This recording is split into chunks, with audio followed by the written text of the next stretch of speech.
السلام علیکم ورحمۃ اللہ وبرکاتہ۔ کیا حال ہے سب کا؟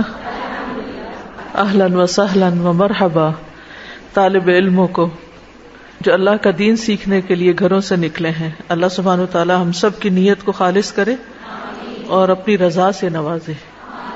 اللہ کرے کہ ہم اس کورس کے بعد پہلے سے زیادہ بہتر طور پر سنتوں کو فالو کرنے والے ہوں اور اللہ سبحانہ وتعالی کی محبت ہمیں حاصل ہو سکے۔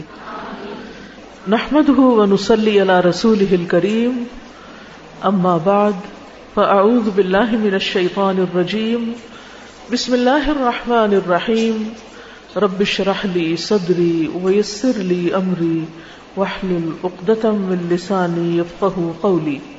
الحمدللہ، اللہ کے فضل اور اس کی رحمت سے آج یہ 100 احادیث کا کورس شروع ہو رہا ہے۔ سب سے پہلی بات تو یہ ہے کہ ہم حدیث کیوں پڑھیں، حدیث پڑھنا کیوں ضروری ہے، حدیث کا مطالعہ کیوں ضروری ہے، حدیث کی مجالس کیوں ضروری ہے، اس کا ہمارے دین میں کیا مقام ہے۔ بہت سے لوگ قرآن مجید پڑھ رہے ہیں، پڑھا رہے ہیں، اور الحمدللہ ہم سب کو قرآن مجید سے بڑی محبت ہے اور ہم اس کا پڑھنا باعث برکت سمجھتے ہیں، لیکن احادیث کا براہ راست مطالعہ، یعنی احادیث کو پڑھنا، یاد کرنا، سمجھنا، ان پر عمل کرنا۔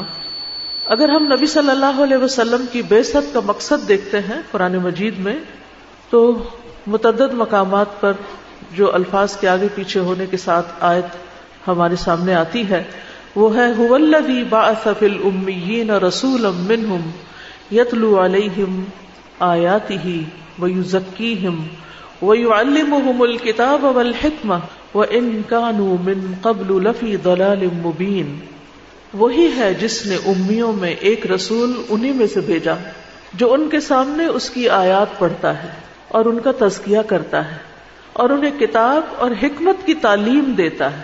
يُعَلِّمُهُمْ، تعلیم دیتا ہے ان کو، یعنی باقاعدہ سکھاتا ہے ان کو، صرف کتاب نہیں بلکہ اس کے ساتھ ساتھ حکمت بھی۔ اور حکمت کیا چیز ہے؟ حکمت سے مراد سنت ہے۔ اگر تفسیر ابن کثیر آپ دیکھیں تو حکمت سے مراد یعنی السنہ، یعنی رسول اللہ صلی اللہ علیہ وسلم کی سنت، ان کی حدیث۔ وَإِن كَانُوا مِن قَبْلُ لَفِي ضَلَالٍ مُبِينٍ، حالانکہ بلا شبہ وہ اس سے پہلے یقیناً کھلی گمراہی میں تھے۔ تو اس آیت سے یہ بات ثابت ہوتی ہے کہ ہمیں قرآن مجید کی باقاعدہ تعلیم کے ساتھ ساتھ سنت نبی صلی اللہ علیہ وسلم کی بھی باقاعدہ تعلیم حاصل کرنی چاہیے اور اس کو آگے بھی سکھانا چاہیے، کیونکہ رسول اللہ صلی اللہ علیہ وسلم کی اطاعت بھی ہم پر واجب ہے۔ یعنی صرف قرآن ہی کے احکامات ہمارے لیے کافی نہیں، بلکہ اس کے ساتھ ساتھ رسول اللہ صلی اللہ علیہ وسلم نے جو باتیں ہم سے کہی ہیں ان کو ماننا بھی ضروری ہے۔ سورۃ آل عمران میں اللہ تعالیٰ فرماتے ہیں قُلْ اطیعوا اللَّهَ وَالرَّسُولَ، قُلْ اطیعوا اللہ والرسول، کہہ دیجئے اطاعت کرو اللہ کی اور رسول کی۔ فَإِن تَوَلَّوْا فَإِنَّ اللَّهَ لَا يُحِبُّ الْكَافِرِينَ، پھر اگر وہ منہ پھیر لے، یعنی اللہ کی اطاعت سے یا اللہ کی اطاعت کرتے ہوئے رسول صلی اللہ علیہ وسلم کی اطاعت سے منہ پھیر لے، تو پھر بے شک اللہ کافروں سے محبت نہیں رکھتا، یعنی اللہ اور اس کے رسول کی اطاعت کا انکار کرنے والوں سے اللہ محبت نہیں رکھتا۔ اس کے برعکس جو لوگ سنت کی پیروی کرتے ہیں ان کے بارے میں اللہ تعالیٰ کیا فرماتے ہیں؟ قُلْ إِن كُنتُمْ تُحِبُّونَ اللَّهَ فَاتَّبِعُونِي يُحْبِبْكُمُ اللَّهُ وَيَغْفِرْ لَكُمْ ذُنُوبَكُمْ، کہہ دیجئے اگر تم اللہ سے محبت کرتے ہو، جس کا دعویٰ بہت سے لوگ کرتے ہیں، تو پھر اس کو ثابت کرنے کے لیے، پروف کرنے کے لیے تمہیں کیا کرنا ہوگا؟ فَاتَّبِعُونِي، میری اتباع کرو، رسول اللہ صلی اللہ علیہ وسلم کی پیروی کرو، آپ کے نقش قدم پر چلو۔ نتیجہ کیا ہوگا؟ فائدہ کیا ہوگا؟ یحببکم اللہ، اللہ تم سے محبت کرے گا۔ یعنی اگر ہم اللہ سے محبت کرتے ہیں تو ہم چاہتے ہیں اللہ تعالیٰ بھی ہم سے محبت کرے، لیکن اللہ تعالیٰ کی محبت کب آئے گی؟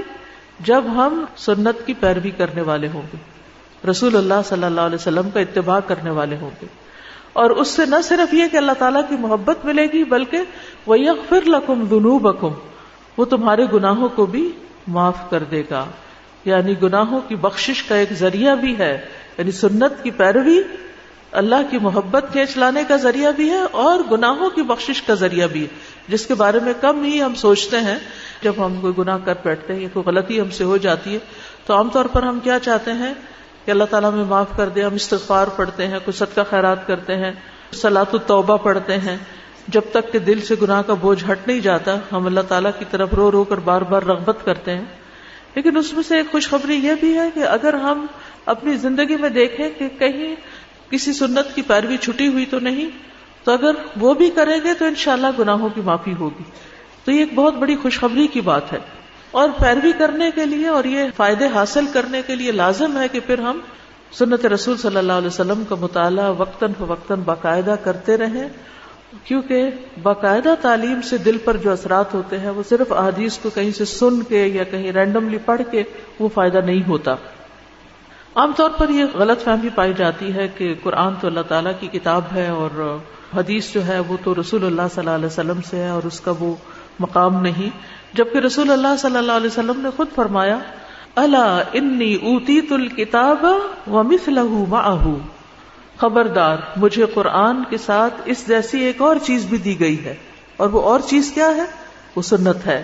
پھر اسی طرح یہ ہے کہ صحیح ابن حبان کی ایک روایت کے مطابق حدیث بھی قرآن کی طرح ایک یقینی خبر ہے، یعنی خیالی باتیں نہیں ہیں یا ایسے ادھر ادھر سے رینڈم باتیں اکٹھی کر کے نہیں پیش کر دی گئیں، بلکہ ایک یقینی خبر ہے. رسول اللہ صلی اللہ علیہ وسلم نے فرمایا میں تمہیں جس چیز کے بارے میں خبر دوں کہ وہ اللہ کی طرف سے ہے تو وہ ایسی بات ہے جس میں کوئی شک نہیں، یعنی صحیح احادیث کے اندر پھر ہمیں شک نہیں کرنا چاہیے بلکہ ان کی پیروی کرنی چاہیے. اور حدیث بھی قرآن کی طرح بذریعہ وحی نازل ہوتی تھی. وما ينطق عن الهوى ان هو الا وحی یوحى، کہ وہ اپنی خواہش نفس سے کچھ بھی نہیں کہتے، یعنی محمد صلی اللہ علیہ وسلم جو کچھ تمہیں سکھاتے ہیں وہ وہی ہے جو وحی نازل کی جاتی ہے، وحی کے ذریعے اتارا جاتا ہے. سورۃ النساء میں بھی اللہ تعالیٰ فرماتے ہیں وَأَنزَلَ اللَّهُ عَلَيْكَ الْكِتَابَ وَالْحِكْمَةَ، اور اللہ نے نازل کیا آپ پر کتاب اور حکمت کو، یعنی کتاب اور حکمت دونوں چیزیں اللہ تعالیٰ کی طرف سے نازل کرتا ہے، اللہ تعالیٰ ہی کے احکامات ہیں. اور آپ کو وہ کچھ سکھلا دیا جو آپ نہیں جانتے تھے، یعنی نبی صلی اللہ علیہ وسلم تو امی تھے، 40 سال تک آپ نے کسی اسکول کالج مدرسے کسی استاد سے نہیں پڑھا تھا. آپ کو جو کچھ بھی علم حاصل ہوا وہ براہ راست اللہ سبحانہ وتعالیٰ کی طرف سے حاصل ہوا. جبریل علیہ السلام آپ پر لے کر آئے اور آپ کو وہ کچھ سکھلا دیا جو آپ نہیں جانتے تھے. وَكَانَ فَضْلُ اللَّهِ عَلَيْكَ عَظِيمًا، اور یہ اللہ کا آپ پر بہت ہی بڑا فضل ہے.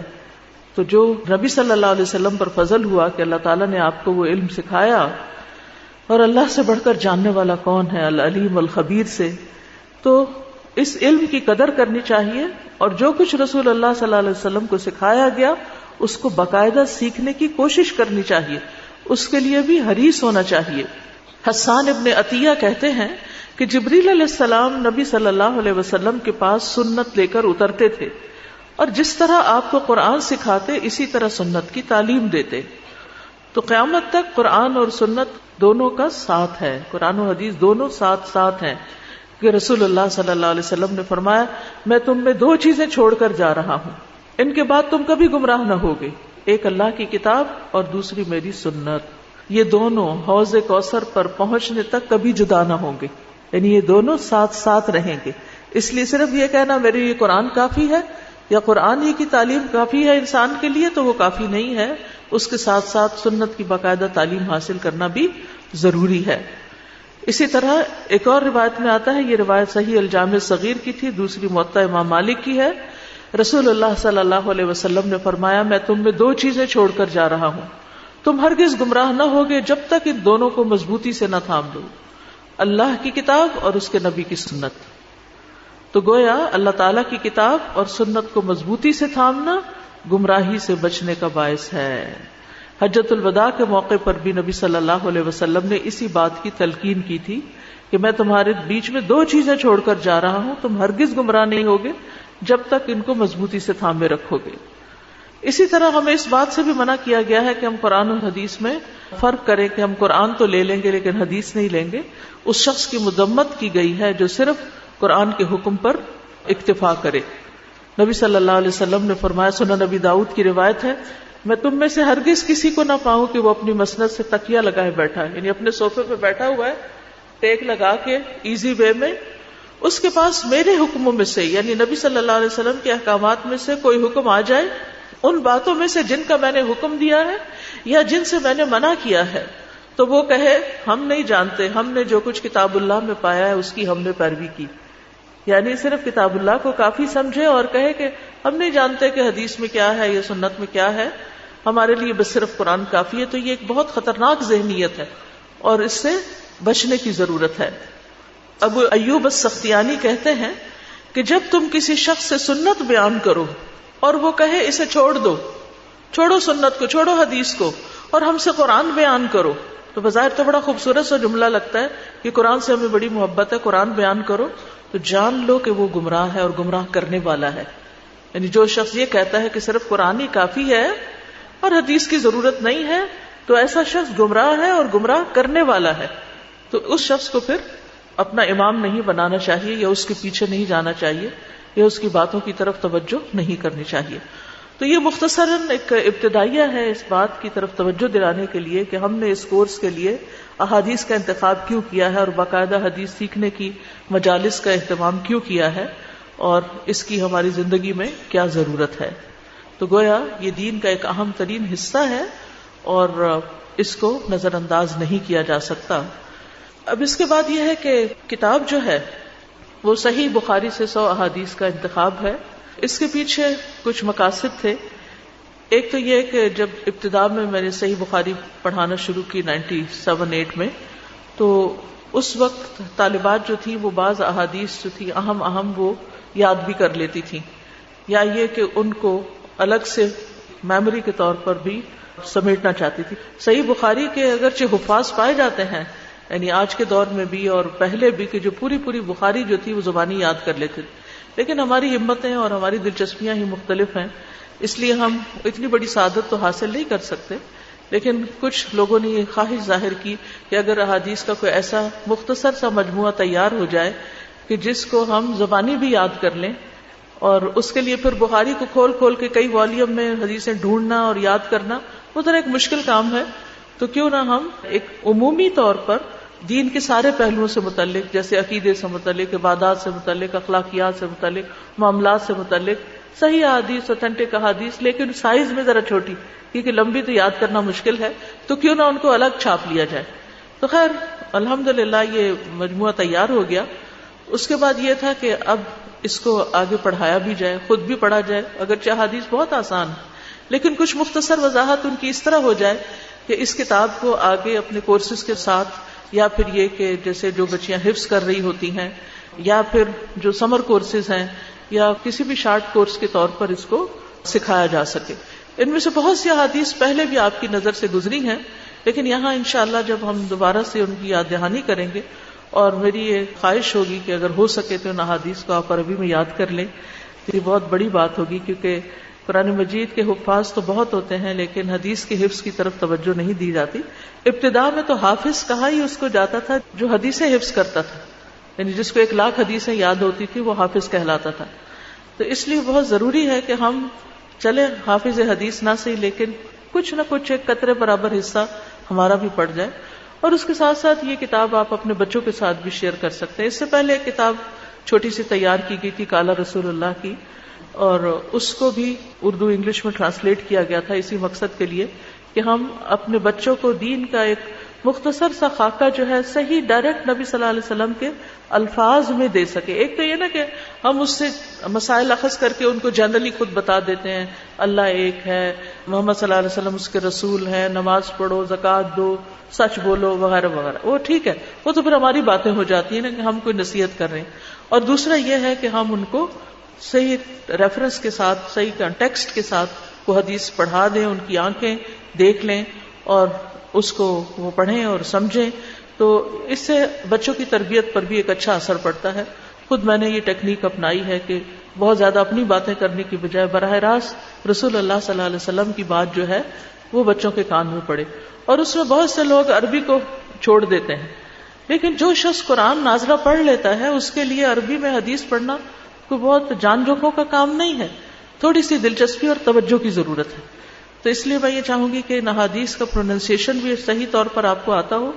آپ میں سے جو لوگ ان کو زبانی یاد کر سکیں وہ بہت اچھا ہے، جو نہ یاد کر سکیں کم از کم وہ صحیح پڑھ سکیں، اور اللہ تعالیٰ آپ کو آگے پڑھانے کی توفیق دے تو اس کی عربی بھی ساتھ پڑھیں. بہت سے لوگ حدیثیں کوٹ کرتے ہیں اور صرف ترجمے پڑھ دیتے ہیں. ترجمہ تو ترجمہ ہے، اصل الفاظ جو نبی صلی اللہ علیہ وسلم کی زبان سے نکلے ہیں اور جن کو اتنی محنت کے ساتھ محفوظ کیا گیا اور ہم تک پہنچایا گیا، ہم ان سے بے اتنائی نہ برتیں بلکہ ان کو صحیح طور پر پڑھیں بھی اور آگے پڑھائیں بھی.